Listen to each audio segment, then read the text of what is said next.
नमस्कार, मैं हूं अविनाश और आप देख रहे हैं एबीपी अनकट। राजस्थान में अशोक गहलोत और सचिन पायलट के बीच शह और मात की जो बाजी चल रही है उसे शुरू हुए 20 दिन से ज्यादा का वक्त बीत चुका है। इस खेल में न तो अशोक गहलोत पीछे हटने को तैयार हैं और न ही सचिन पायलट। दोनों ही नेता एक दूसरे पर निशाना साध रहे हैं और इस पूरे खेल को खामोशी से बैठे हुए देख रहे हैं राजस्थान के राज्यपाल कलराज मिश्र। और यही वजह है कि सचिन पायलट के खिलाफ मोर्चा खोले अशोक गहलोत पिछले कुछ दिनों से पायलट नहीं बल्कि सीधे कलराज मिश्र से मुखातिब हैं। सीएम गहलोत राज्यपाल कलराज मिश्र को विधानसभा का सत्र बुलाने के लिए दबाव डाल रहे हैं। वहीं राज्यपाल नियमों का हवाला देकर विधानसभा के सत्र को टाल रहे हैं। सीएम कैबिनेट की बैठक करके विधानसभा सत्र का प्रस्ताव पारित कर रहे हैं तो राज्यपाल कोरोना का हवाला देकर सत्र बुलाने से इनकार कर रहे हैं और ऐसा एक बार नहीं 3 बार हो चुका है। लेकिन ये पहला मौका नहीं है जब किसी राज्य के मुख्यमंत्री और राज्यपाल के बीच ऐसी तीखी नोकझोंक देखने को मिली हो। भारतीय राजनीति में ऐसे तमाम उदाहरण भरे पड़े हैं जहां मुख्यमंत्री और राज्यपाल के बीच सीधे टक्कर हुई है। कई बार जीत राज्यपाल की हुई है तो कई बार जीत मुख्यमंत्री की। राजस्थान के मामले में कौन किसको चेकमेट देता है ये तो भविष्य में है, लेकिन मैं आपको बताऊंगा उन 5 मौकों के बारे में जब राज्यपाल और मुख्यमंत्री आ गए थे आमने सामने।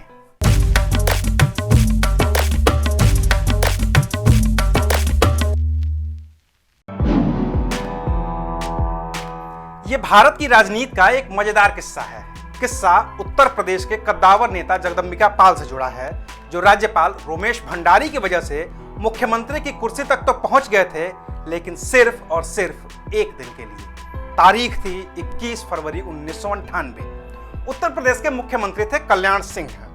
मायावती के समर्थन वापस लेने के बाद लोकतांत्रिक कांग्रेस के नेता रहे जगदंबिका पाल के समर्थन से कल्याण सिंह उत्तर प्रदेश के अगले मुख्यमंत्री बन गए थे। जगदंबिका पाल को कैबिनेट में मंत्री भी बना दिया गया था। लेकिन 21 फरवरी 1998 को जगदंबिका पाल ने गवर्नर रोमेश भंडारी से कहा कि वो कल्याण सिंह सरकार से समर्थन वापस ले रहे हैं और उनके पास अब नया बहुमत है।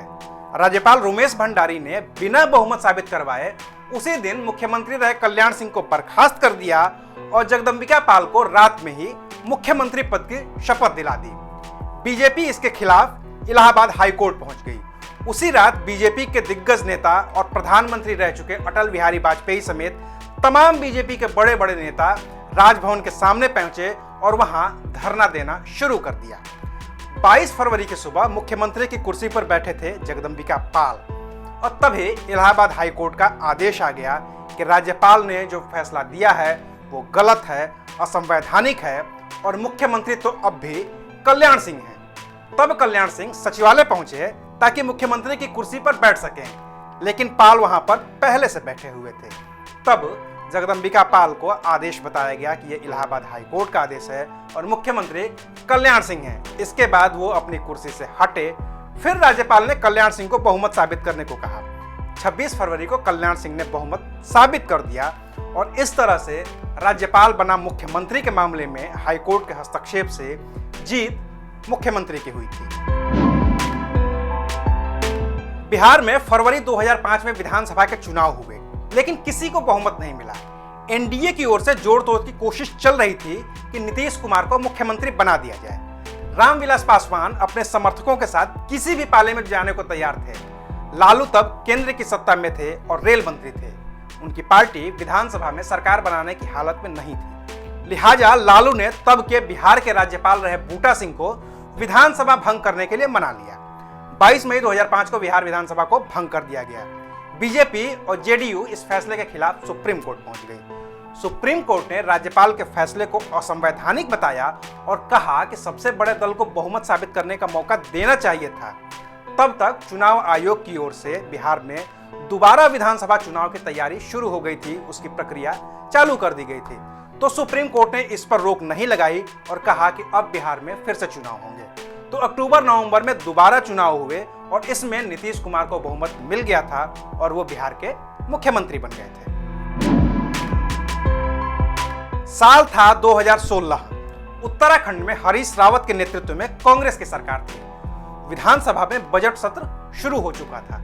इसी दौरान कांग्रेस के 9 विधायकों ने बगावत कर दी। राज्यपाल रहे कृष्णकांत पाल ने इन कांग्रेसी विधायकों की सदस्यता रद्द कर दी और राज्य में राष्ट्रपति शासन की सिफारिश कर दी। केंद्र ने राष्ट्रपति शासन लगा दिया। फैसले के खिलाफ कांग्रेस हाईकोर्ट पहुंच गई। हाईकोर्ट ने कांग्रेस के पक्ष में फैसला दिया और कहा कि हरीश रावत ही मुख्यमंत्री हैं। हाईकोर्ट के इस फैसले के खिलाफ केंद्र सरकार ने सुप्रीम कोर्ट में अपील कर दी। सुप्रीम कोर्ट ने कहा कि हरीश रावत को बहुमत साबित करना होगा और इस दौरान बागी हुए जो 9 विधायक हैं वो वोटिंग में शामिल नहीं हो पाएंगे। हरीश रावत ने बहुमत साबित कर दिया, राष्ट्रपति शासन हटाना पड़ा और हरीश रावत फिर से मुख्यमंत्री बन गए। साल था 2015। अरुणाचल प्रदेश में नबाम तुकी के नेतृत्व में कांग्रेस की सरकार थी। साल का अंत होते होते कांग्रेस के 21 विधायकों ने बगावत कर दी। शीतकालीन सत्र शुरू होना था जनवरी 2016 में, लेकिन तब राज्यपाल रहे जेपी राजखोवा ने 9 दिसंबर 2015 को एक आदेश जारी किया और कहा कि अरुणाचल प्रदेश विधानसभा का शीतकालीन सत्र 16 दिसंबर 2015 से ही शुरू होगा, यानी कि 1 महीना पहले शुरू होगा। विधानसभा अध्यक्ष रहे नबाम राबिया ने इस फैसले का विरोध किया। उन्होंने 16 दिसंबर को सदन की कार्यवाही नहीं होने दी और 21 में से 14 विधायकों को दल बदल कानून के तहत अयोग्य ठहराने का दावा किया। राज्यपाल की सिफारिश पर 26 जनवरी को राज्य में राष्ट्रपति शासन लगा दिया गया। तब नबाम तुकी के नेतृत्व में कांग्रेस ने ईटानगर हाईकोर्ट में राज्यपाल के फैसले के खिलाफ अपील की। इस बीच 19 फरवरी को कांग्रेस के बागी विधायक कलिखो पुल के नेतृत्व में 20 विधायक और बीजेपी के 11 विधायकों ने मिलकर सरकार बना ली और मुख्यमंत्री बने कलिखो पुल।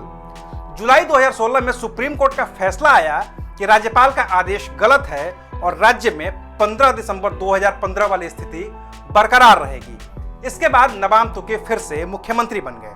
हालांकि बाद में कांग्रेस ने नबाम की जगह पेमा खांडू को मुख्यमंत्री बनाया और बाद में पेमा खांडू भी बीजेपी में शामिल हो गए। भारतीय राजनीति के इतिहास में कर्नाटक के मुख्यमंत्री रहे एसआर बोम्मई का मामला भी बेहद पेचीदा रहा है। बात सन 1989 की है। एसआर बोम्मई के नेतृत्व में राज्य में जनता दल की सरकार थी। अप्रैल महीने में कुछ विधायकों ने एसआर बोम्मई के खिलाफ बगावत कर दी। विपक्ष कहने लगा कि बोम्मई सरकार अल्पमत में है। तब बोम्मई ने राज्यपाल पी वेंकट सुब्बैया को विधानसभा सत्र बुलाने के लिए कहा। राज्यपाल ने मुख्यमंत्री बोम्मई की बात नहीं मानी और तुरंत ही सरकार बर्खास्त करने की सिफारिश कर दी।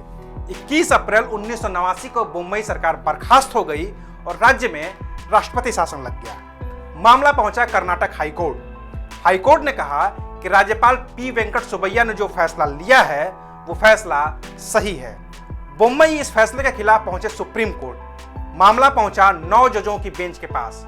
1994 में फैसला आया कि राज्यपाल का सरकार को बर्खास्त करना और राष्ट्रपति शासन लगाना गलत था। जब यह फैसला आया तब कर्नाटक में 3 मुख्यमंत्री बदल चुके थे और एक बार फिर से राष्ट्रपति शासन भी लग चुका था। बाकी तो और भी कई कहानियां हैं जब राज्यपाल और मुख्यमंत्री के बीच टकराव की नौबत आई है। राजस्थान में भी अशोक गहलोत वर्सेस सचिन पायलट, या अब यूं कहें कि अशोक गहलोत वर्सेस कलराज मिश्र में जो भी अंतिम फैसला होगा भारतीय राजनीति के इतिहास का एक और अहम फैसला होगा।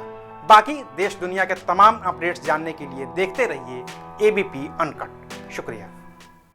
एबीपी न्यूज आपको रखे आगे।